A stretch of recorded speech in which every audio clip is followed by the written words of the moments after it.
Unit ওয়ানে আমাদের আছে লেসন ওয়ান। আমরা আজকে দেখব এই লেসন ওয়ানে আমাদের বলা আছে যে হ্যালো। এই হ্যালো শব্দের অর্থ হলো ওহে। হ্যাঁ, অপরিচিত কাউকে আমরা যখন ডাকে সম্বোধন করে সেক্ষেত্রে আমরা কি এই হ্যালো শব্দটি ব্যবহার করতে পারি। হ্যাঁ, আমরা যখন ফোনে কথা বলি তখন কিন্তু আমরা হ্যালো বলি। এর বাংলা সেটা হচ্ছে ওহে কিন্তু আমরা কাউকে বলি না, আমরা হ্যালো বলি। ডান সাইডে লেখা আছে লেসন ওয়ান। লেসন শব্দের অর্থ হলো পার্ট, তাই লেসন ওয়ান মানে পার্ট ওয়ান। ইউনিট ওয়ানের লেসন ওয়ান বা পার্ট এক, এখানে যে বিষয়টা আছে সেটা হচ্ছে হ্যালো বা ওহে। এই বিষয়ের উপরে আমাদের একটা পার্ট আছে। নিচে লেখা আছে যে রিড অ্যান্ড সে। রিড শব্দের অর্থ আমরা জানি পড়া, এবং সে শব্দের অর্থ হলো বলা, এবং অ্যান্ড শব্দের অর্থ হলো এবং। তো এখানে আমাদের বলতেছে যে রিড অ্যান্ড সে মানে পড়ো এবং সে বলো। হ্যাঁ, আমাদেরকে পড়তে হবে তারপরে বলতে হবে। তাহলে অ্যান্ড হলো এবং সে অর্থ হলো বলা। রিড অ্যান্ড সে পড়ো এবং বলো। তা এখন এখানে যে বিষয়টা সেটা হচ্ছে যে ছবি। হ্যাঁ, একটা ছবি এখানে দেওয়া আছে। এই ছবিটা দেখে আমাদের কিছু বিষয় আমাদের একটু নলেজে নিয়ে আসতে হবে। তা এখানে আমরা দেখতে পাচ্ছি যে একটা ট্রেন দাঁড়ায় আছে। হ্যাঁ, এই যে ট্রেন, নিচে ওই যে লেখা আছে শোভন চেয়ার কোচ। হ্যাঁ, একটা ট্রেন দাঁড়ানো আছে। বিভিন্ন মানুষজন এখানে যাতায়াত করতেছে, চলাফেরা করতেছে। কেউ ট্রেনে উঠতেছে, ট্রেন থেকে নামতেছে, আবার অনেকে বসে আছে। তাহলে এ থেকে আমরা একটা ধারণা করতে পারি যে এটা একটা ট্রেন স্টেশন বা রেলওয়ে স্টেশন। হ্যাঁ, এটা একটা রেলওয়ে স্টেশন। আমরা বুঝতে পারছি যে যেখানে একটা ট্রেন দাঁড়ায় আছে, বিভিন্ন মানুষজনের আনাগোনা সেখানে আছে। হ্যাঁ, কেউ ট্রেনের ভিতরে উঠতেছে, আবার ট্রেন থেকে কেউ নামতেছে। এ থেকে বোঝা যায় একটা রেলওয়ে স্টেশন। লিখে দিলাম এখানে, এটা রেলওয়ে স্টেশন, আমরা বুঝতে পারছি।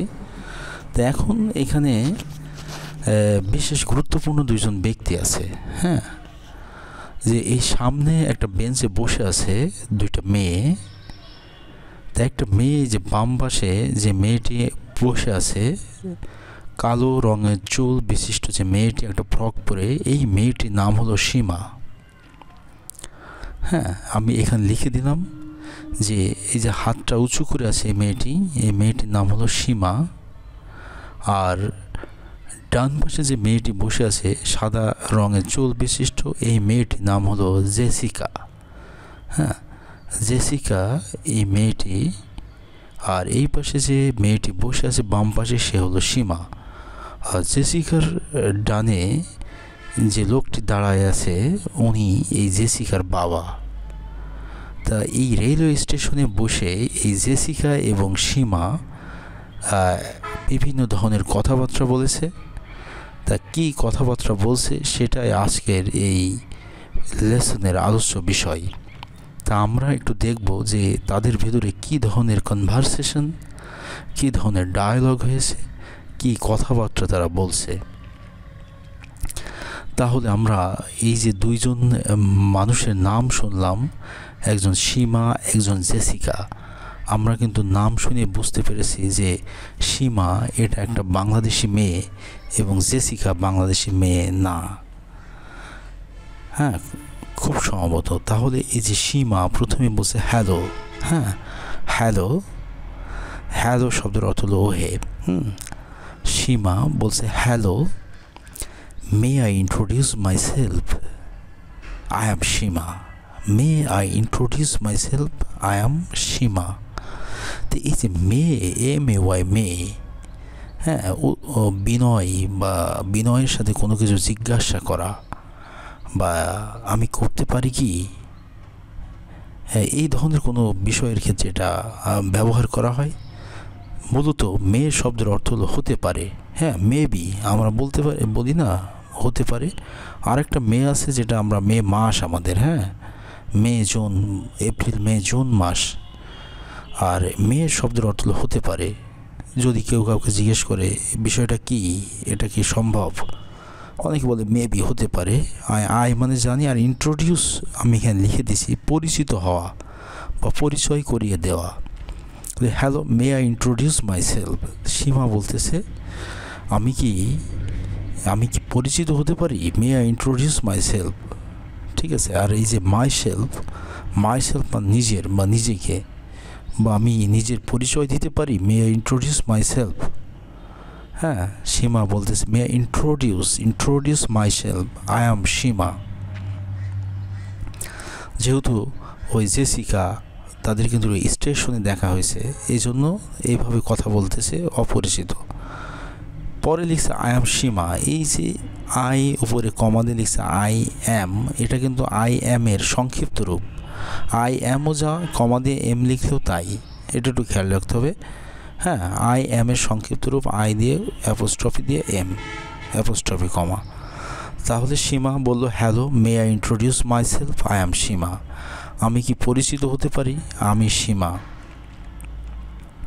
এবার দেখি এই যে নিচে জেসিকা কি বলতেছে। এই জেসিকা কি বলতেছে একটু দেখি আমরা। জেসিকা বলছে হাই, যেখানে সীমা বলেছিল যে হ্যালো, আর জেসিকা বলছে হাই, আই অ্যাম জেসিকা। হ্যাঁ, বলছে কি হাই আই অ্যাম জেসিকা, বলছে আমি জেসিকা। এবার সীমা সে বলল কি যে বলছে where are you going Jessica, where are you going Jessica. বলতেছে কি যে where are you going Jessica. এই যে সেন্টেন্সটা, এর শেষে একটা কোয়েশ্চেন মার্ক আছে, হ্যাঁ, প্রশ্ন চিহ্ন আছে। তাহলে বোঝাই যাচ্ছে যে সীমা জেসিকাকে জিজ্ঞাসা করতেছে যে হোয়ার শব্দের অর্থ হলো কোথায়। হ্যাঁ, হোয়ার হলো কোথায়। হ্যাঁ, আমি এখানে লিখে দিচ্ছি, হোয়ার শব্দের অর্থ হলো কোথায়। আর মানে হয়। হ্যাঁ, আর শব্দের অর্থ হলো হয়। ইউ আমরা জানি, ইউ শব্দের অর্থ হলো তুমি। যে হোয়ার আর ইউ গোয়িং, আর গোয়িং মানে যাওয়া, গো থেকে গোয়িং। হ্যাঁ, গো মানে যাওয়ার সাথে আইএনজি যোগ হয়েছে। কমাতে লিখছে Jessica.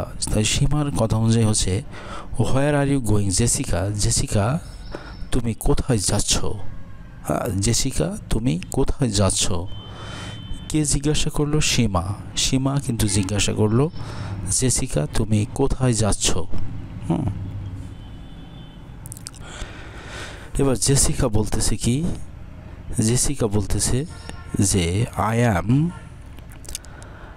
Going to Chittagong, I am going to Chittagong. Jessica বলতেছে যে আমি চট্টগ্রাম যাচ্ছি। I am on holiday, I am on holiday. এই যে হলিডের আগে অন বসবে, একটু খেয়াল রাখতে হবে। অন একটি প্রিপজিশন। হলিডে শব্দের অর্থ হলো ছুটির দিন। হলিডে শব্দের অর্থ হলো ছুটির দিন। হ্যাঁ, আর একটা হলি আছে HOLY, হলিডে, এটা হলো পবিত্র দিন। হ্যাঁ, একটা হলো ছুটির দিন, আর একটা হলো কি পবিত্র দিন, HOLY। এই হলি হলে পবিত্র হবে, আর HOLI হলে ছুটির দিন। হ্যাঁ, ছুটি, HOLI হলিডে ছুটির দিন, আর হলো পবিত্র দিন। যাই হোক, সে বলতেছে যে কে, Jessica, I am on holiday with my father. হ্যাঁ, I am on holiday with my father. হ্যাঁ, I am on holiday with my father. আমি আমার বাবার সাথে ছুটি কাটাতে যাচ্ছি বা ছুটি উপভোগ করতে যাচ্ছি। সীমা বলতেছে যে সত্যি, রিয়েলি সত্যি। Where are you from, where are you from, where মানে কোথায়, আর হয় ইউ ফ্রম, বলছে হোয়ার আর ইউ ফ্রম, তুমি কোথা থেকে এসেছো। হ্যাঁ, সীমা কাকে জিজ্ঞাসা করছে? জেসিকাকে, যে তুমি কোথা থেকে এসেছো, হোয়ার আর ইউ ফ্রম, বা তোমার বাসা কোথায়। হ্যাঁ, একটু খেয়াল রাখতে হবে, যদি আমাদের কেউ জিজ্ঞেস করে যে হোয়ার আর ইউ ফ্রম, তুমি লিখতে পারো যে আই এম ফ্রম কুষ্টিয়া, যে আমি কুষ্টিয়া থেকে এসেছি, বা আমার বাড়ি কুষ্টিয়া, এটা কিন্তু লেখা যায়।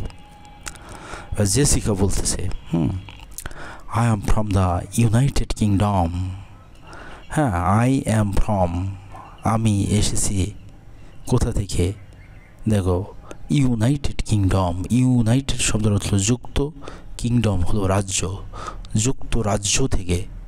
ইউনাইটেড স্টেট হলো যুক্তরাষ্ট্র, আর এটা হলো যুক্তরাজ্য। হ্যাঁ, I am from the United kingdom, আমি লিখে দিলাম যুক্তরাজ্য। তাহলে এই যুক্তরাজ্যের ভিতরে 4টা দেশ আছে, একটা হলো ইংল্যান্ড, একটা হলো স্কটল্যান্ড, একটা হলো নর্দার্ন আয়ারল্যান্ড, আর একটা হলো ওয়েলস। এই 4টা মিলে তো এটাকে সংক্ষেপে ইউকে বলে। হ্যাঁ, I am from the United kingdom, UK, এটা হলো যুক্তরাজ্য, আর যদি যুক্তরাষ্ট্র হয় হ্যাঁ, তা ইউএসএ।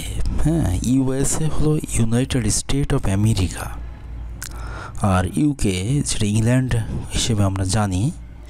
হ্যাঁ, সেখানে আমি বললাম আগেও যে 4টা দেশের সমন্বয় হচ্ছে ইউকে, ইউনাইটেড কিংডম বা যুক্তরাজ্য।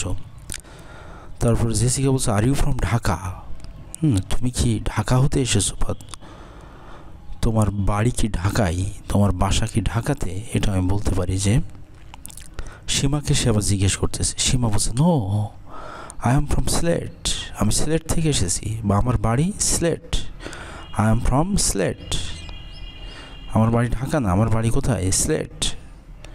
এরপরে যে সেন্টেন্সটা আছে that's where we are going, লেখছে that's where we are going, যে সেখানে আমরা যাচ্ছি, আমরা সেখানে যাচ্ছি, তার মানে কোথায় যাচ্ছে, সিলেটে যাচ্ছে, আমার বাড়ি Sylhet, that's where we are going, আমরা সেখানেই যাচ্ছি।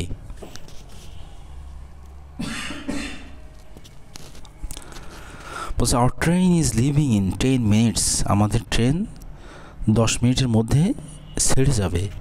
এই যে লিভ মানে ছেড়ে যাওয়া, living in 10 minutes, hour train is living in 10 minutes, আমাদের ট্রেন 10 মিনিটের মধ্যে ছেড়ে যাবে। তো কে বলতেছে? সীমা। তো সীমা বলছে no, I am from Sylhet, না আমার বাসা সিলেট, আমি সিলেট থেকে এসেছি। জেসিকা বলছে হ্যাভ এ গুড জার্নি, বলছে তোমার ভ্রমণ, তোমার যাত্রা কি হোক, শুভ হোক, ভালো হোক। এই জিনিসটা একটু খেয়াল রাখতে হবে। হ্যাঁ, হ্যাভ এ গুড জার্নি, হ্যাঁ তোমার যাত্রা, তোমার ভ্রমণ কি হোক, শুভ হোক, have a good journey. Jessica বলল কাকে? সীমাকে। সীমা যাচ্ছিল কোথায়? সিলেটে। হ্যাঁ, সে 10 মিনিটের মধ্যে তার ট্রেন ছেড়ে দিবে বলার পরে জেসিকা বলছে হ্যাভ এ গুড জার্নি। এবার সীমা বলতেছে থ্যাংক ইউ, তোমাকে ধন্যবাদ। সীমা তাকে ধন্যবাদ জানালো জেসিকাকে। নাইস মিটিং ইউ, নাইস মানে ভালো, সুন্দর। মিট মানে দেখা হওয়া বা সাক্ষাৎ হওয়া, এর সাথে meeting you Jessica. Nice meeting you Jessica, অথবা বলে নাইস টু মিট ইউ, বলছে তোমার সাথে দেখা হয়ে। এই যে আমি বললাম যে নাইস শব্দের অর্থ সুন্দর বা ভালো বলতে পারি আমরা। আর মিট থেকে আসছে মিটিং। মিট শব্দের অর্থ হলো দেখা হওয়া বা সাক্ষাৎ হওয়া। দেখা হওয়া বা কি কারোর সাথে সাক্ষাৎ হওয়া। তাহলে সীমা বলছে থ্যাংক ইউ, তোমাকে ধন্যবাদ। নাইস মিটিং ইউ, তোমার সাথে দেখা হয়ে ভালো লাগলো জেসিকা। জেসিকা তোমার সাথে দেখা হয়ে বা তোমার সাথে সাক্ষাৎ করে খুব ভালো লাগলো। Have fun in Chittagong. চট্টগ্রামে তোমার কি ছুটি বা তুমি চট্টগ্রামকে উপভোগ করো। ঠিক আছে, তাহলে এখানে দুই ধরনের কথা বলছে। জেসিকা বলছে যে have a good journey, have fun in Chittagong, এটা একটু খেয়াল করো। আর লাস্টে জেসিকা বলছে thanks, nice meeting you too. যে তোমাকে ধন্যবাদ, নাইস মিটিং ইউ টু, তোমার সাথে দেখা হয়েও আমার ভালো লাগছে। এই যে টু যে কথাটা বলা হচ্ছে তোমার সাথেও, ও যেহেতু বলছিল যে নাইস মিটিং ইউ জেসিকা, জেসিকাও বলছে নাইস মিটিং ইউ, সীমা না বলে বলছে টু। হ্যাঁ, এইটা একটু খেয়াল রাখতে হবে। আর নিচে এই যে লেসন 2-3-তে, হ্যাঁ আমরা লেসন 1-এর উপর ডিপেন্ড করে লেসন 2-3-তে এই যে কিছু কোশ্চেন দেওয়া আছে। হ্যাঁ, 7টা কোশ্চেন দেওয়া আছে। এর তৃতীয় যে অংশটা, পরের যে ভিডিও আছে, এই ভিডিওতে আমরা হচ্ছে যে এই কোশ্চেনের অ্যান্সারগুলো দেখব। হ্যাঁ, দ্বিতীয় যে ভিডিওটা আছে, তো এখানে আমাদের যে বলা হচ্ছে পেয়ার ওয়ার্ক, পেয়ার মানে আমরা জোড়া, পেয়ার ওয়ার্ক হলো জোড়াই কাজ, মানে কনভারসেশন হবে আর কি, একা একা না, একজনের সাথে আরেকজন আলাপ করবে, আলাপ করে এই কাজ করবে। আস্ক মানে কাউকে জিজ্ঞাসা করা, কোনো কিছু কি জিজ্ঞাসা করা, হ্যাঁ জিজ্ঞাসা করা। অ্যান্ড অ্যান্সার দ্য কোশ্চেন্স, এই যে 7টা কোশ্চেন এখানে আছে, এই উপরে যে লেসন আমরা পড়লাম, এই লেসনের উপর ডিপেন্ড করে এই কোশ্চেনের অ্যান্সারগুলো আমাদের দিতে হবে। তা এই ভিডিওর এই টিউটোরিয়ালের সেকেন্ড যে পার্ট আছে, এই পার্টে কিন্তু এই কোশ্চেনের অ্যান্সারগুলো সুন্দরভাবে শিখে বলা আছে আর কি। হ্যাঁ, আমরা সেগুলো দেখব।